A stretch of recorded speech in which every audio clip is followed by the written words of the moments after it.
어젯밤에 뉴스를 보니까 하마스에서 이스라엘을 향해서 이 기사마다 좀 내용이 다른데 2,500발의 로켓포를 쏘았다.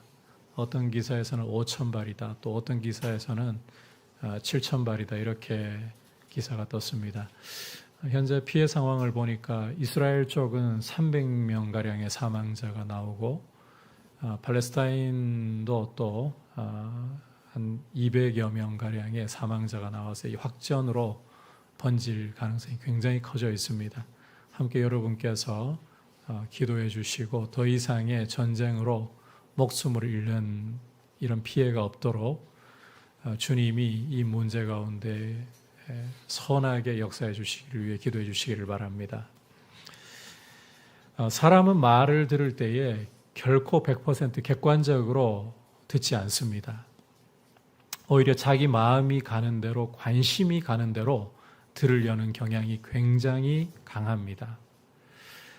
그래서 관심이 없고 마음이 없는 이야기를 들을 때에는 아무리 강조해서 잘 들려주어도 그 이야기를 흘려듣고 기억을 못하는 경우가 굉장히 많아요. 하지만 그다지 강조하지 않고 그냥 슬슬 이야기하고 넘어가도 자기가 관심이 있고 마음이 간다. 그러면 귀를 쫑긋 세우고 하나도 놓치지 않고 들으려고 합니다. 오늘은 여러분과 함께 이 소리를 듣는 문제에 대해서 말씀을 통해 함께 좀 살펴보려고 합니다. 앞서 이스라엘 왕으로서 사울이 과연 하나님 앞에서 올바로 처신할 것인가, 나라를 하나님 뜻대로 올바로 이끌어갈 것인가, 시험대에 오른 것을 보았습니다. 그 시험대란 바로 블레셋과의 전쟁이었습니다. 이 시험대 위에 오른 사울은 블레셋 군대의 전력이 너무나도 크고 강함을 보고서 마음이 두려움에 사로잡혀서 쫓겨서 사무엘 올 때까지 기다리라는 하나님의 명령에 대해 불순종을 하고 말았습니다. 그런데 이 문제에서 핑계를 댈 수가 없는 것은 적군이 너무 많아가지고 어쩔 수 없었다라고 핑계댈 수 없는 것은 똑같은 상황 속에서 사울의 아들인 요나단이 상황에 쫓기지 않고 하나님을 신뢰하는 모습을 보였기 때문이었습니다. 이제 오늘 말씀은 최종 시험을 치르는 내용이라고 보시면 돼요. 중간 평가에서는 사울이 실패했잖아요. 이제 이 사울에게 하나님이 최종 시험을 치르시는 상황이 오늘의 말씀이다. 그러니까 하나님께서 비록 불순종했지만 이 사울에게 다시 한번 순종할 기회를 제공해 주시는 상황이 오늘의 상황이라고 말씀을 이해하시면 되는데, 자, 결론부터 말씀을 드리자면 이 시험에서 사울은 불합격이 되고 맙니다. 자, 왜, 어떻게 불합격이 된 것인가? 우리가 이제 말씀을 살펴볼 텐데요. 이 말씀을 통해서 여러분께서 이 불순종이 가져오는 결과와 목소리를 듣는 문제, 소리를 듣는 문제에 대해서 귀를 기울이면서 오늘 주시는 메시지를 들으시면 되겠습니다. 자, 먼저 첫 번째로는 불순종하는 사울과 이 사울을 버리시는 하나님에 대해서 말씀에서 우리가 볼 수가 있습니다. 오늘 말씀 1절부터 3절까지를 보시면 하나님께서 사무엘을 통해서 사울에게 한 가지 명령을 주고 계신 것을 우리가 읽을 수가 있습니다. 그것은 아말렉에게 속한 것은 사람이든 짐승이든 남기지 말고 진멸하라는 하나님의 명령입니다. 자, 이렇게 명하시는 이유가 있습니다. 출애굽 당시에 아말렉은 이스라엘이 굉장히 피곤한 틈을 타서 이스라엘의 약한 사람들을 쳤어요. 하나님께서는 이렇게 아말렉이 이스라엘을 친 것을 가리켜서 여러분께서 출애굽기 17장 읽어보시면 관주에 이런 표현을 쓰는 것을 볼 수가 있습니다. 여호와의 보좌를 범하였다. 하나님 백성을 이 아말렉이 함부로 공격하고 함부로 해를 입힌 것을 하나님은 당신의 보좌를 침범한 것으로 간주하신다는 거예요. 그래서 하나님께서는 친히 아말렉과 대대로 싸우시겠다. 거기에서 이제 여호와 니시라는 말이 나오죠. 친히 아말렉과 대대로 싸우시겠다. 이제 그 여호와의 복수를 사울에게 갚으라고 하나님이 오늘 말씀 속에서 명령을 주고 계신 것입니다. 여러분, 앞서 13장에서 사울이 불순종함으로 말미암아 하나님께서는 사무엘을 통해서 사울 너의 나라가 장구하지 못할 것이다. 그리고 더 나은 이웃에게 왕위를 넘겨줄 것이다. 이렇게 선언을 하시는 것 우리가 읽을 수가 있었습니다. 그럼에도 불구하고 오늘 말씀에서 이렇게 사울에게 다시 한번 하나님 명령을 순종할 수 있도록 기회를 주신다. 이걸 보면 하나님께서는 불순종하는 사람에게라도 굉장히 오래 참으시고 노하기를 더디하시는 분이라는 것을 이 말씀 속에서 우리가 엿볼 수가 있는 것입니다. 자, 그렇다면 여러분, 이런 하나님의 오래 참으심, 이런 하나님의 인내하심, 이런 하나님의 노하기를 더디하시는 모습 앞에서 사울이 어떤 반응을 보여야 하겠습니까? 이제는 돌이켜서 순종하는 모습을 드리는 것이 마땅하다 하지 않겠습니까? 자, 그런데 어떤 모습을 과연 사울이 보이는가? 함께 7절부터 9절까지 말씀을 한 목소리로 보도록 하겠습니다. 시작. 사울이 하윌라에서부터 애굽 앞 술에 이르기까지 아말렉 사람을 치고 아말렉 사람의 왕 아각을 사로잡고 칼날로 그의 모든 백성을 진멸하였으되 사울과 백성이 아각과 그의 양과 소의 가장 좋은 것 또는 기름진 것과 어린 양과 모든 좋은 것을 남기고 진멸하기를 즐겨 아니하고 가치 없고 하찮은 것은 진멸하니라. 자, 함께 읽은 말씀을 보시면 사울이 이 아말렉과의 싸움에서 승리한 것을 읽을 수가 있습니다. 자, 그런데 이 승리에는 문제가 하나 보이기 시작합니다. 하나님께서는 분명히 사울에게 명령하실 때에 남녀노소를 막론하고 사람을 남기지 말라. 심지어 가축도 진멸하고 남기지 말라고 분명히 말씀하셨습니다. 자, 그런데 이 사울의 행보를 보면 아말렉 왕 아각을 사로잡았다. 왜 사로잡았을까요? 나중에 백성 앞에서 본보기로 하나님의 원수는 이렇게 죽여야 한다. 그 명령 실행하려고요? 아니었습니다. 그걸 보여주는 증거가 무엇이냐? 짐승들 가운데 기름진 것들, 양과 소 가운데 기름진 것들을 살려두었다는 거예요. 진멸하는 것은 하찮은 것들 뿐입니다. 그러니까 이 사울이 하나님의 명령을 받고도 이 명령을 자기 마음대로 해석해서 부분적으로만 순종했다는 거예요. 이 다른 말로 이야기하자면 불순종했다는 것입니다. 단도직입적으로 불순종한 거예요. 자, 이런 불순종이 과연 어떤 결과를 초래하는가? 함께 10절, 11절 말씀 한 목소리로 읽어보겠습니다. 시작.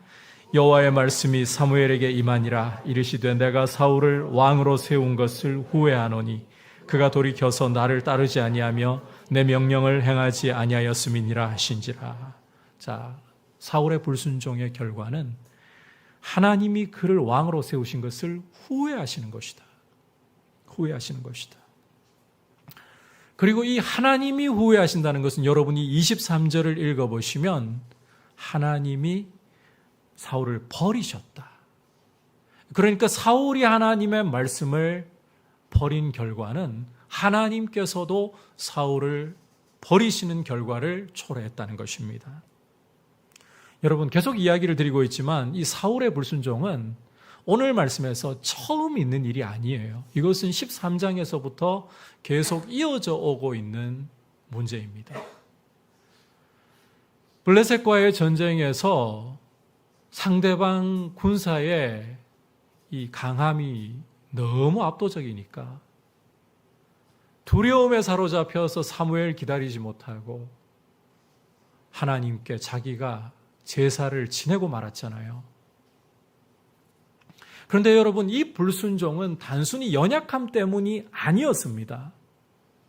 그 증거가 무엇인가 하면 이 전쟁의 상황이 굉장히 안개 속에 쌓여 있는 것 같고 이 불확실할 때만 해도 하나님의 언약궤를 가져와서 물으려고 하다가 이제 뚜렷하게 전장의 상황이 이스라엘에게 유리해졌다. 블레셋 군대가 막 그 어지러워지고 흩어지는 모습이 확실해졌다 할 때에는 제사장이 손들고 기도하려고 하는데 내 손을 거두라.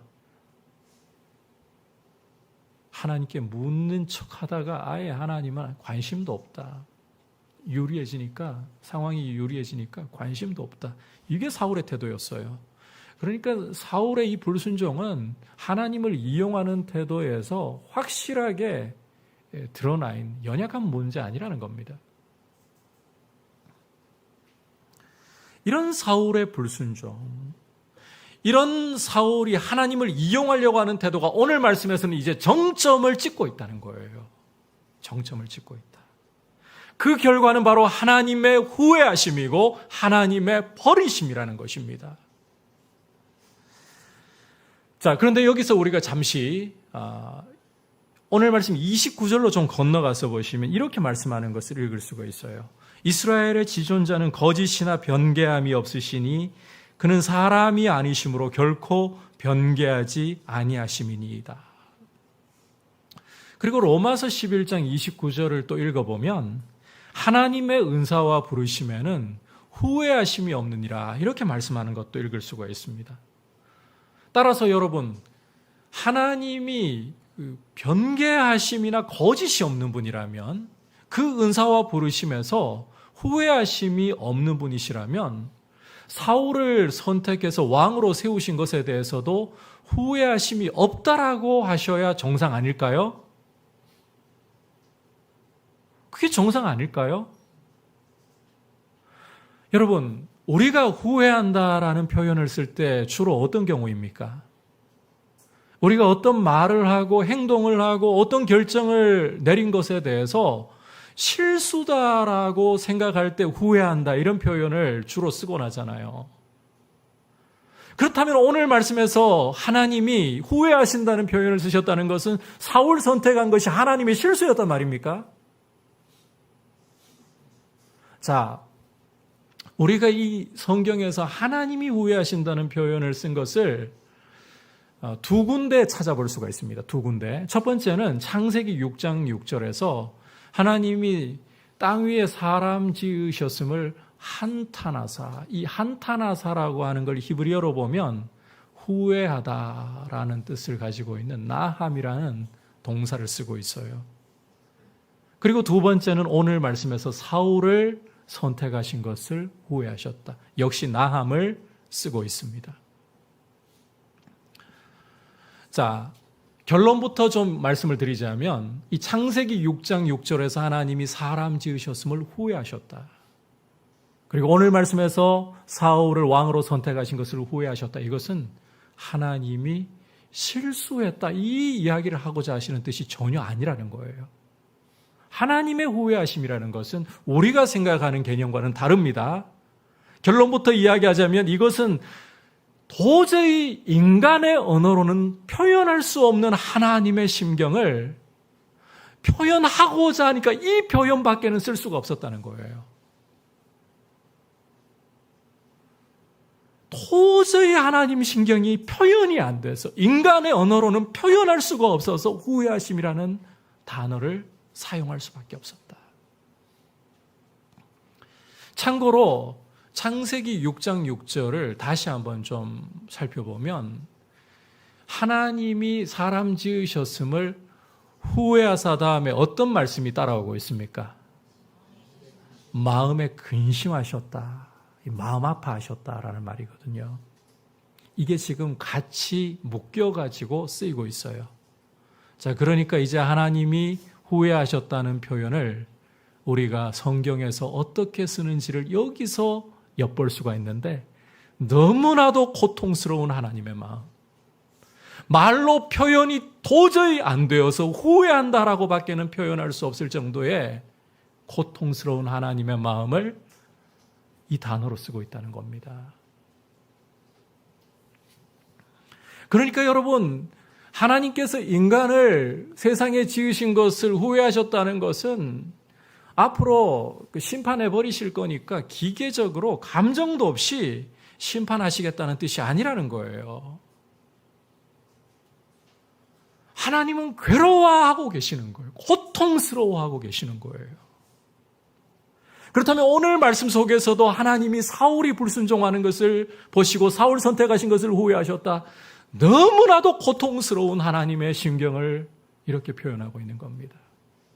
이 불순종을 보실 때에 인간의 언어로는 도저히 표현할 길 없어 후회한다. 여러분, 이렇게 불순종이라는 것은 하나님의 마음에 큰 고통을, 그것도 말로 표현할 수 없는 고통을 가져오는 이런 일이라는 것입니다. 그리고 하나님의 버리심을 초래할 수 있는 무서운 일이라는 거예요. 따라서 우리 그리스도인들은 이 불순종을 어떤 것보다 무서워해야 합니다. 여러분, 요즘 나라 상황이 많이 어려워져 가지고 지갑은 얇고 물가는 계속 하늘 높은 줄 모르고 고공행진하고 있고 5만 원짜리 한 장 들고 나가서 별로 쓸 거 없으시죠? 뭐 5만 원이 뭡니까? 가족 4인 가족 나가서 그 돼지고기 한번 구워 먹자 하면 요즘에는 10만 원 가지고도 배부르게 먹으려면 쉽지 않을 거예요. 게다가 이 나라의 문제를 좀 잘 해결해 나가야 할 위정자들은 협치가 어디 있습니까? 서로 못 잡아먹어서 으르렁거리고 있지요. 세계는 신냉전의 구도로 참 우리나라는 이 무역을 가지고 살아가야 하는 나라인데 그야말로 고래 싸움에 새우 등 터지는 격으로 계속 우리나라는 가고 있죠. 뭐를 봐도 이게 장밋빛인 게 없어요. 이러다 보니까 이 경제적인 문제 참 우리에게 두려움을 주고, 그러다 보니까 요즘 MZ세대의 경우는 사주팔자 쪽으로 많이 관심을 가진다 그럽니다. 미래가 불확실해 보이니까 MBTI와 더불어서 사주팔자 쪽으로 관심을 많이 가진다 그래요. 여러분, 그만큼 이 돈이라는 게 우리한테 참 실제적인 문제이고 돈 없는 게 이게 굉장히 두려운 이야기죠. 근데 여러분, 성도는 돈 없는 것보다, 전에도 제가 이 말씀 드리지 않았습니까? 돈 없는 것보다 불순종하는 것을 더 두려워해야 돼요. 우리 건강 무너질 때 두렵습니다. 그런데 성도는 건강이 무너지는 것보다 하나님 말씀에 불순종하는 게 더 두려워야 하는 거예요. 이제 수능이 얼마 안 남았습니다. 한 달하고 한 주 정도밖에 더 남지 않았습니다. 우리 자녀들 원하는 대학 갔으면 좋겠는데, 우리 자녀들이 원하는 대학에 가지 못하는 것보다 더 두려운 게 불순종이어야 되는 거예요. 여러분, 불순종이라는 것은, 하나님 말씀에 불순종하는 것은 하나님의 버리심이라는 결과를 가져오는 거예요. 하나님의 마음이 말로 형용할 수 없을 정도로 고통스러워하시는 결과가 초래된다는 것을 기억해야 되는 거예요. 우리를 사랑하셔서 아들 아끼지 않고 주셔서 우리를 자녀 삼아주신 하나님 아버지의 마음을 아프시게 하는 이것이 바로 불순종이다. 여러분, 어떤 것보다도 불순종을 두려워할 수 있기를 축복합니다. 순종이 제사보다 나은 것입니다. 자, 이제 계속해서 이 불순종에 대해서 우리가 좀 더 구체적으로 살펴보아야 할 텐데요. 이 불순종은 소리를 듣는 문제와 관련이 있습니다. 이제 이어지는 12절 말씀을 여러분께서 보시면, 사무엘이 하나님 말씀을 전하려고 사울을 찾아가는데 사울은 갈멜에 가서 자기를 위한 기념비나 세우고 있어요.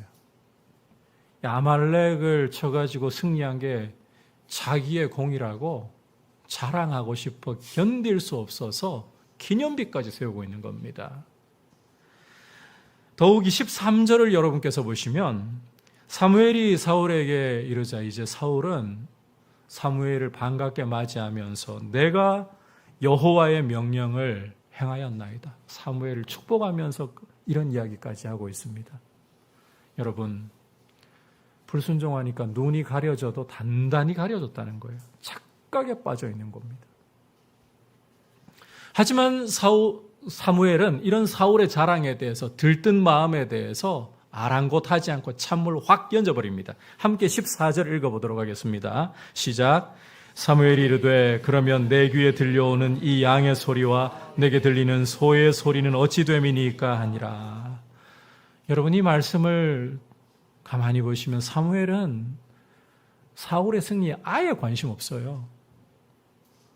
우리가 이 상황 속에서 사무엘이 되어서 사울을 만난다, 무슨 이야기부터 하시겠습니까?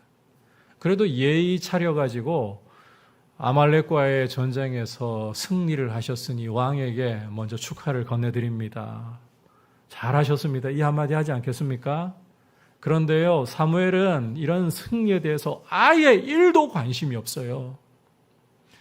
사무엘의 초점은 오직 사울이 하나님의 말씀을 불순종했다, 하나님의 말씀을 버렸다는 데 있는 거예요.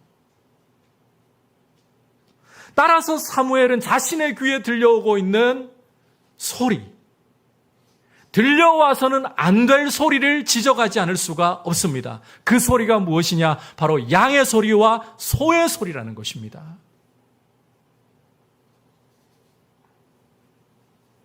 그러면 왕이여, 내 귀에 들려오는 이 양의 소리와 내게 들리는 소의 소리는 무엇입니까? 이건 어찌 됨이니까? 여기서 여러분들에게 오늘 히브리어를 좀 말씀을 드리는데요. 히브리어를 설명드리는 게 필요할 것 같아서 설명을 드립니다. 하나만 좀 기억하셨으면 좋겠어요. 양의 소리, 소의 소리 할 때 이 소리를 히브리어로 콜이라고 합니다. 콜. 어렵지 않으시죠? 이 단어 좀 기억을 해 두십시오. 소리라는 단어가 히브리어로 콜이다. 자, 다시 말씀으로 돌아와서 이런 예기치 않은 사무엘의 반응을 보고서 사울은 당황해가지고 이제 자기의 행동에 대해서 변명하기 시작합니다. 15절 읽어보겠습니다. 시작. 사울이 이르되 그것은 무리가 아말렉 사람에게서 끌어온 것인데 백성이 당신의 하나님 여호와께 제사하려 하여 양들과 소들 중에서 가장 좋은 것을 남김이요 그 외의 것은 우리가 진멸하였나이다 하는지라. 자, 사울의 변명을 들어보시면 백성이 여호와께 제사하려고 양과 소를 남겼다. 자기는 쏙 빼버리고 백성 탓을 하고 있는 것 읽을 수가 있습니다. 여러분께서 오늘 말씀 9절로 한번 돌아가서 보시면 성경 기자는 순서를 잘 보셔야 돼요. 사울과 백성이라고 기록을 하고 있어요. 사울과 백성이. 누가 1차적인 책임이 있습니까? 사울이라는 거예요. 그런데 사울은 자기는 쏙 빼버리고 백성이 양과 소를 남겼다라고.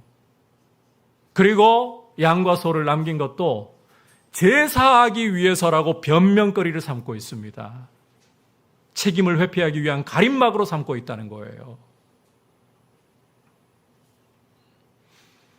회개해야 할 때인데, 하나님 앞에서 가슴을 찢어야 할 때인데 자기 책임 회피,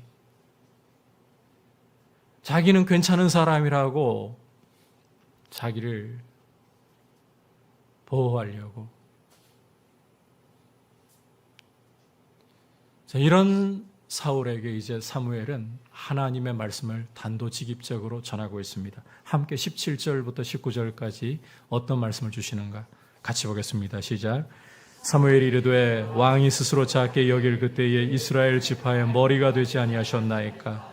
여호와께서 왕에게 기름을 부어 이스라엘 왕을 삼으시고 또 여호와께서 왕을 길로 보내시며 이르시기를 가서 죄인 아말렉 사람을 진멸하되 다 없어지기까지 치라 하셨거늘 어찌하여 왕이 여호와의 목소리를 청종하지 아니하고 탈취하기에만 급하여 여호와께서 악하게 여기시는 일을 행하였나이까. 자, 함께 읽은 말씀의 핵심은 19절에서 보듯이 사울이 여호와의 말씀을, 여호와의 목소리를 청종하지 않았다는 것입니다. 여호와의 목소리를 청종하지 않았다. 참고로 여기에서 여호와의 목소리 할 때 이 목소리에 해당하는 히브리어가 바로 콜입니다. 자, 앞서 양의 소리, 소의 소리 할 때 소리가 히브리어로 뭐라고요? 콜. 그리고 여기 여호와의 목소리 할 때 목소리가 히브리어로 콜. 자, 그러니까 지금 적어도 사울의 귀에는 2가지 이상의 소리가 들려왔다는 거예요. 2가지 이상의 콜이 들려왔다는 거예요. 오늘 말씀 뒤에 가보면 총 3가지의 콜이 들려오는 겁니다. 우선 그 중에서 2가지 콜만 좀 말씀을 드리자면, 하나는 양의 소리, 소의 소리이고 나머지 하나는 하나님의 소리입니다. 여러분, 사울의 귀에 원칙적으로 하자면 누구의 소리가 들려와야 됩니까? 여호와의 소리가 들려와야 됩니다. 그런데 사울의 귀에 들려온 소리는 결과적으로 무엇이었습니까? 양의 소리, 소의 소리였습니다. 들어야 할 여호와의 소리는 들리지 않고 진멸했어야 할 양의 소리, 소의 소리는 사울에게 고스란히 들려왔다는 거예요.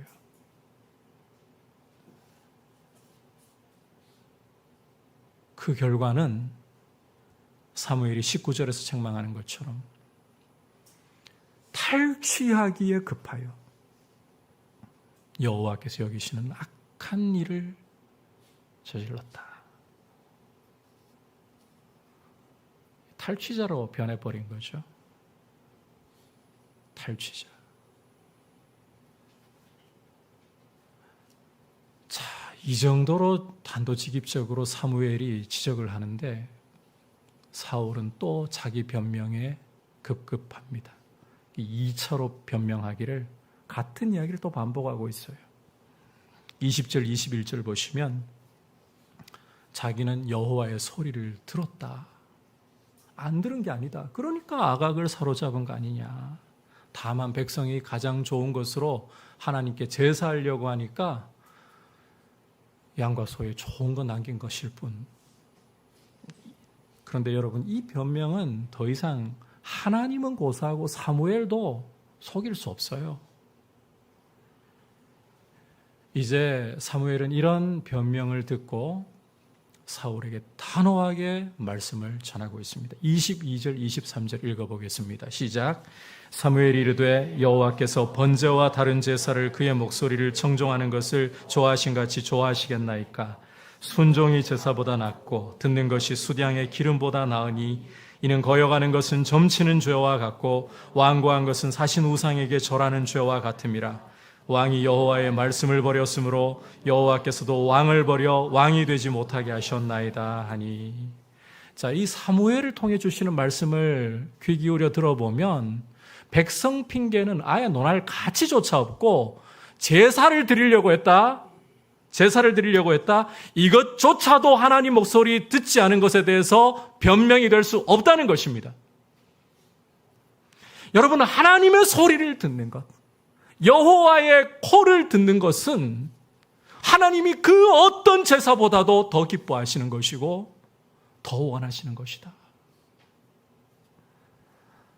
아무리 기름진 짐승을 잡아서 하나님 앞에 폼나게 제사를 드린다 해도 하나님의 목소리를 듣지 않는다. 사무엘은 분명히 선언합니다. 이것은 점치는 죄와 같고 사신 우상에게 절하는 것과 같아. 그것 외에 다른 게 아니다.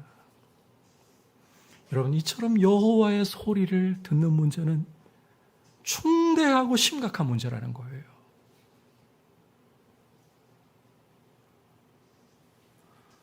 결국 여러분, 여호와의 소리가 들리지 않고 사울의 귀에 양의 소리, 소의 소리만 들렸다는 것은 사울이 탐욕의 소리를 들었다는 겁니다. 마음속에 있는 탐욕의 소리를 들었다. 여러분, 하나님의 소리를 듣지 않잖아요? 그러면 우리 내면에 있는 탐욕의 소리를 듣기 시작하는 거예요. 틀림없는 이야기입니다. 어떤 소리를 들을 것인가?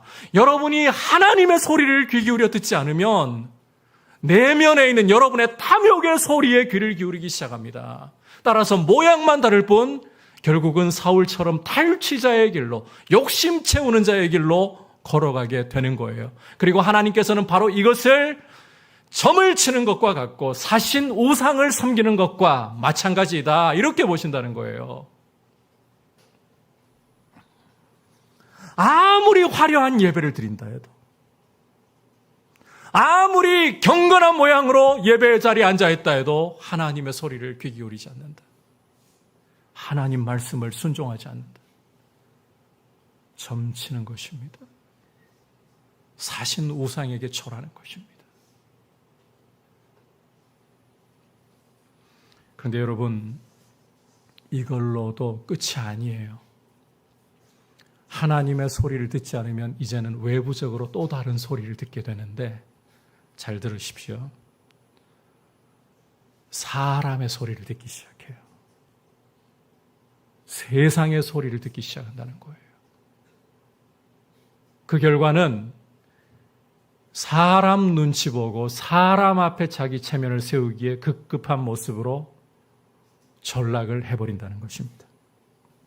여러분께서 오늘 말씀 24절을 보시면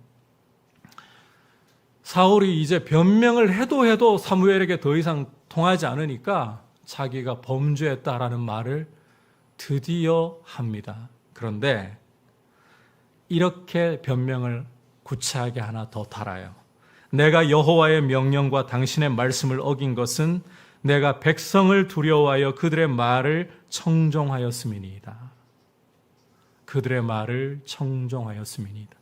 여기서 그들의 말, 백성의 말이라고 할 때 말에 해당하는 히브리어가 바로 콜입니다.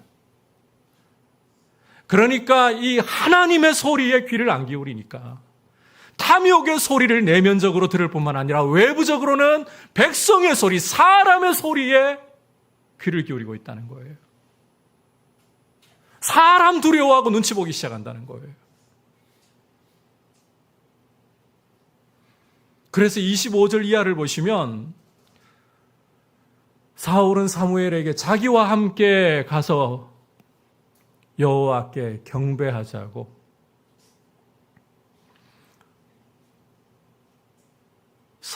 사무엘의 옷을 붙들고 찢어질 정도로 그렇게 사무엘의 옷을 붙들고 늘어지면서 간청을 하고 있습니다. 무슨 말입니까? 백성 앞에서 자기 체면 세워달라는 거예요. 사무엘이 자기 옷 찢어지는 걸 보고서는요, 어떤 말을 또 사울에게 쏘아붙이는가 하면 여호와께서 왕의 나라를 찢어서 더 나은 이웃에게 주시는 증표입니다. 근데 사울은 아예 이 말이 귀에 안 들어와요. 오히려 30절 보시면 내가 범죄하였을지라도 이제 청하옵나니 내 백성의 장로들 앞과 이스라엘 앞에서 나를 높이사 나와 함께 돌아가서 오직 관심은 자기 체면밖에 없어요. 왕자리에 있는 나를 체면 안 구겨지게. 이 문화가 체면이라기보다 명예 수치 문화니까요. 수치 안 당하게 자기 명예 살리게 도와달라. 자기 체면 깎일까 봐 견디지를 못하고 있는 거예요. 모든 사람들 앞에 자기가 높아지는 게 중요하고 자기의 자리 유지하는 게 중요하고 이 사울의 모든 관심이라는 거예요. 하나님께 버림받은 거는 왜 관심이 없나? 여러분, 지금 하나님이 버리셨다고 하고 있습니다. 뭐가 중요한 겁니까? 이런 상황에서 사람들 앞에 높임 받는 게 중요하냐고요. 여러분, 우리가 다윗의 참회의 시인 시편 51편을 읽어보면 나단 선지자가 찾아와가지고 다윗을 만조백관 앞에서 당신이 그 죄인입니다라고 바세바를 우리아에게서 빼앗고 우리아를 치졸한 방법으로 죽인 것에 대해서 책망할 때에 다윗은요, 만조백관 앞에서 하나님 앞에 내가 범죄하였나이다. 그리고 시편 51편에서 어떻게 고백하는가 하면 주의 신이 나를 떠나게 하지 마옵시고 왕의 자리는 떠날지언정 주의 성신이 나를 떠나지 말게 하옵시고라고 간구하고 있어요. 그런데 사울은 하나님 떠나시고 버리시는 건 상관없어요. 자기 왕자리, 자기 체면, 이렇게 하나님의 소리를 귀 기울이지 않으면 내면의 탐욕의 소리를 귀 기울입니다. 외부의 사람의 소리, 세상의 소리에 귀를 기울입니다. 그리고 탐욕에 눈먼 사람으로 눈치 보는 사람으로, 자기 체면 세우기에 급급한 사람으로 흘러가 버리는 거예요. 우리는 누구의 소리, 누구의 콜을 듣고 있습니까? 우리가 이 예배 현장에 나와 있어도 마음이 콩밭에 가 있다면 하나님의 소리 들리지 않습니다. 우리 내면의 탐욕의 소리에 귀를 기울일 뿐입니다. 주변 사람의 눈치를 보게 됩니다. 그것은 오늘 사무엘이 전한 대로 점을 치는 것과 같고 사신 우상을 섬기는 것과 같다. 아무리 아름다운 음악으로 우리가 손을 들고 하나님 앞에 최선을 다해 예배를 드린 것처럼 보여도 하나님 소리 안 들리잖아요. 점치는 것입니다. 사신 우상을 섬기는 것입니다. 누구의 소리를 듣고 있습니까? 여러분, 하나님의 말씀보다 확실한 것은 없는 줄 믿습니다. 오늘 31절 이하를 보시면 이제 사무엘이 이렇게 자기 옷자락을 찢어지도록 붙잡고 늘어지는 사울에게 따라가주는 모습을 보이고 있죠. 그런데 여러분, 이 말씀 읽으실 때에 사울에게 너무 불쌍해서 체면 세워주려고 따라간다 이렇게 보시면 안 됩니다. 따라가서 여호와 앞에서라고 표현하고 있는데 이건 외적으로는 백성들 앞이에요. 백성들 앞에서 사무엘이 뭘 하고 있는가를 읽어보시면 아각 불러오라고. 그 다음에 어떻게 합니까? 아각을 백성 앞에서 여호와 앞에서 찍어 쪼개버립니다. 아각은 처음에 자기가 불려갈 때 그래도 아말렉 왕이니까 이스라엘 앞에서 체면 세워줄 줄로 생각하고 갔어요. 그런데 웬말 사무엘이 아각을 찍어 쪼개 죽여버리는 겁니다. 이게 보여주는 게 뭔가 하면 내가 사울 당신을 따라온 것은 사무엘의 이야기를 하는 거예요. 내가 사울 당신을 따라온 것은 당신 체면 세워주려고 백성 앞에서 당신 높여주려고 하는 게 아니라 여호와의 말씀은 변개함이 없으시다. 여호와의 말씀은 엄위하시다. 여호와의 말씀을 청종하지 않는 것은 결국은 이 어마무시한 결과를 초래하는 것이다. 선명하게 각인시켜버리려고 하는 행동이었던 거예요. 그만큼 하나님의 말씀은 확실하고 변개함이 없고 엄위한 것입니다. 그렇다면 여러분, 누구의 소리를 들어야겠습니까? 우리 마음의 탐욕의 소리를 들어야겠습니까? 사람들의 소리가 중요하겠습니까? 사람들이 나를 어떻게 보느냐가 중요하겠습니까? 아니에요. 하나님의 소리를 들어야 되는 거예요. 순종이 제사보다 낫습니다. 오늘 여러분과 함께 이 사울의 불순종, 최종적인 불순종에 대한 말씀을 통해 주시는 메시지를 들었습니다. 여러분, 하나님 말씀에 불순종하는 것은 하나님의 후회하심, 말로 표현할 수 없어서 후회하심이라고 했죠. 하나님의 마음에 큰 말로 표현이 안 되는 고통을 드리는 것입니다. 우리는 이런 죄에 빠져서는 안 돼요. 그리고 이 불순종을 들여다보면 하나님의 목소리를 안 듣는 거예요. 하나님의 소리 안 들으면 탐욕의 소리, 사람의 소리, 그리고 우리는 눈치 보는 사람, 자기 체면을 위해 살아가는 사람으로밖에 갈 수가 없는 것입니다. 하나님의 말씀에, 하나님의 소리에 귀를 기울일 수 있기를 주님의 이름으로 축복합니다. 이제 말씀을 생각하면서 함께 446장